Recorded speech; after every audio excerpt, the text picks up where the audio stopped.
Hi, you guys. Welcome to Journal Life with Cassandra Faye Wilson.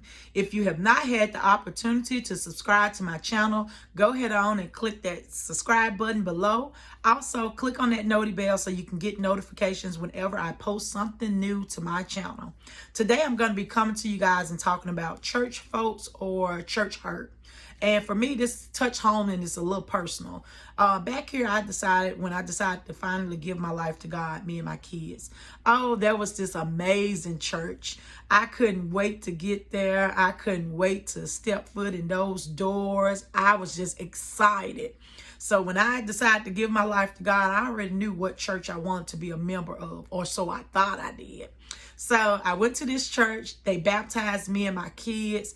Everything was just going amazing. But as you know, they always say church folks can be some of the worst people, or church folks can be quite messy. So that's one of the things that I ran into while I was there. I ran into a messy situation. Or for me, it was somebody that I considered to be a friend. And every little thing I told her, she just decided she wanted to go and just tell the world and blabber to the world about it. So next thing I know, here comes a meeting, pastor, wife.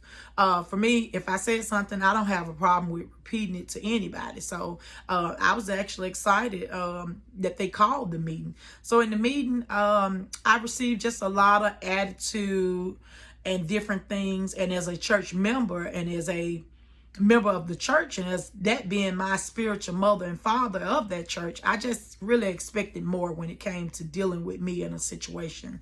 So after that particular incident happened and after that meeting, I knew kind of that my membership at that particular church was over with. So therefore, I didn't allow that to crush my spirit. That's one of the things. I was just excited about having a life with Christ. I was just excited about doing the right thing. And for the most part, I was really just tired of going through the same life situations, same life problems, working the job, just barely making ends meet, problems coming up, didn't know how to deal with problems. But that's one of the most amazing things that happened for me when I gave my life to Christ. I now learned how to deal with problems and know that just because you're going through a problem or just because things aren't going how you plan, that does not mean that you don't have a role, or that does not mean that you don't have anywhere to go. That just means that God is in the process and the purpose of elevating you. And when it comes at the elevation stage, it comes with trials and tribulations. That's a part of life, and that's a part of your relationship with Christ.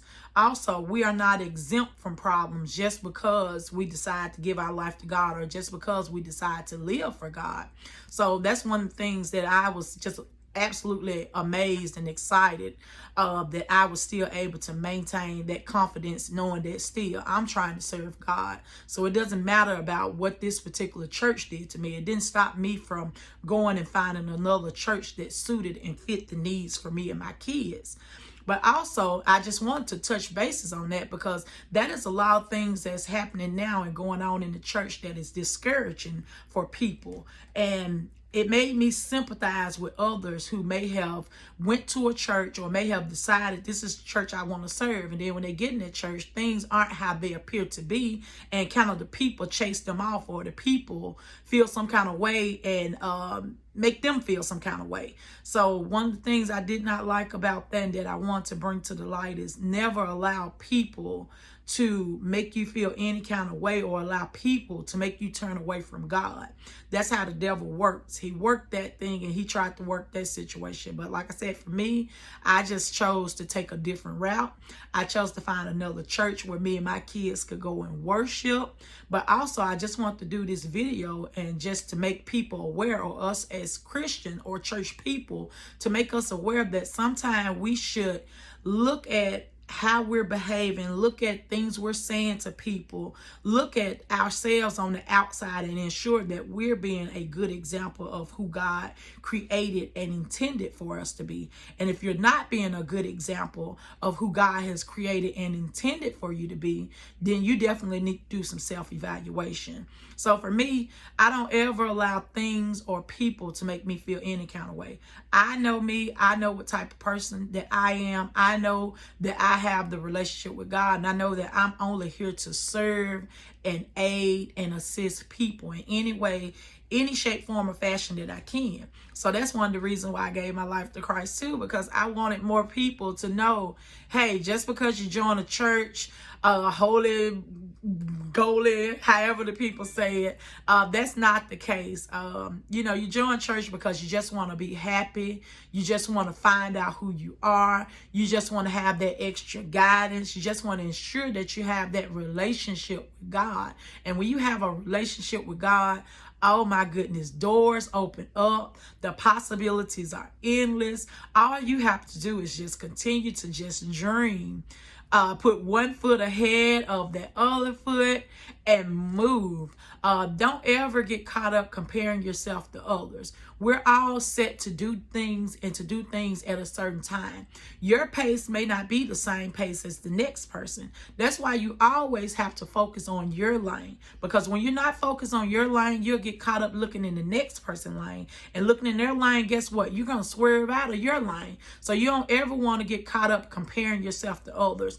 And like I said, now we live in a world that has social media. So social media teaches us to be in competition. It teaches you to try to do better than the next person, and it always be in a competition with somebody else when that's not the case. I use social media just as a tool of marketing, just as a tool of getting to know people, just as a tool of spreading God's love. But I don't use it as a mechanism to determine, oh, I see that Sally is over there and she done brought herself a BMW, so let me go out, hop and buy myself a BMW. That's how most people get into a situation and problems in life, when they're trying to compete and keep up with others, when there's no reason for you to compete and keep up with anybody, because God has a plan and a purpose for your life. And if you stay in your lane, head on, don't swerve out of your lane, don't look over there at Sally lane, I guarantee you, God is going to get you to the place where you're supposed to be. It may not be in the timing that we want it to be in, but God's timing is always perfect timing. And don't you guys ever forget that. God's timing, again, is always perfect timing. So I just want to hop on today, just give a quick word of encouragement, and just like I said, encourage people and let people know about church people, and let church people know, hey, we have to walk a certain way so we can let others see that how we're walking, and maybe that would be an inspiration and inspire the next person to want to give their life to Christ and to know that Jesus is real, and also to know that, hey, I want something different in my life. And if I'm going to get something different in my life, guess what? I have to be the change that I want to see. So that's where I started at. I presented myself to be the change that I wanted to see in people. And I hope that by being this change, I hope that somebody's paying attention and watching. And I hope I can encourage and inspire the next person to do the same. All right, again, you guys, thank you so much for tuning in to Journal Life with Cassandra Faye Wilson. If you have not subscribed,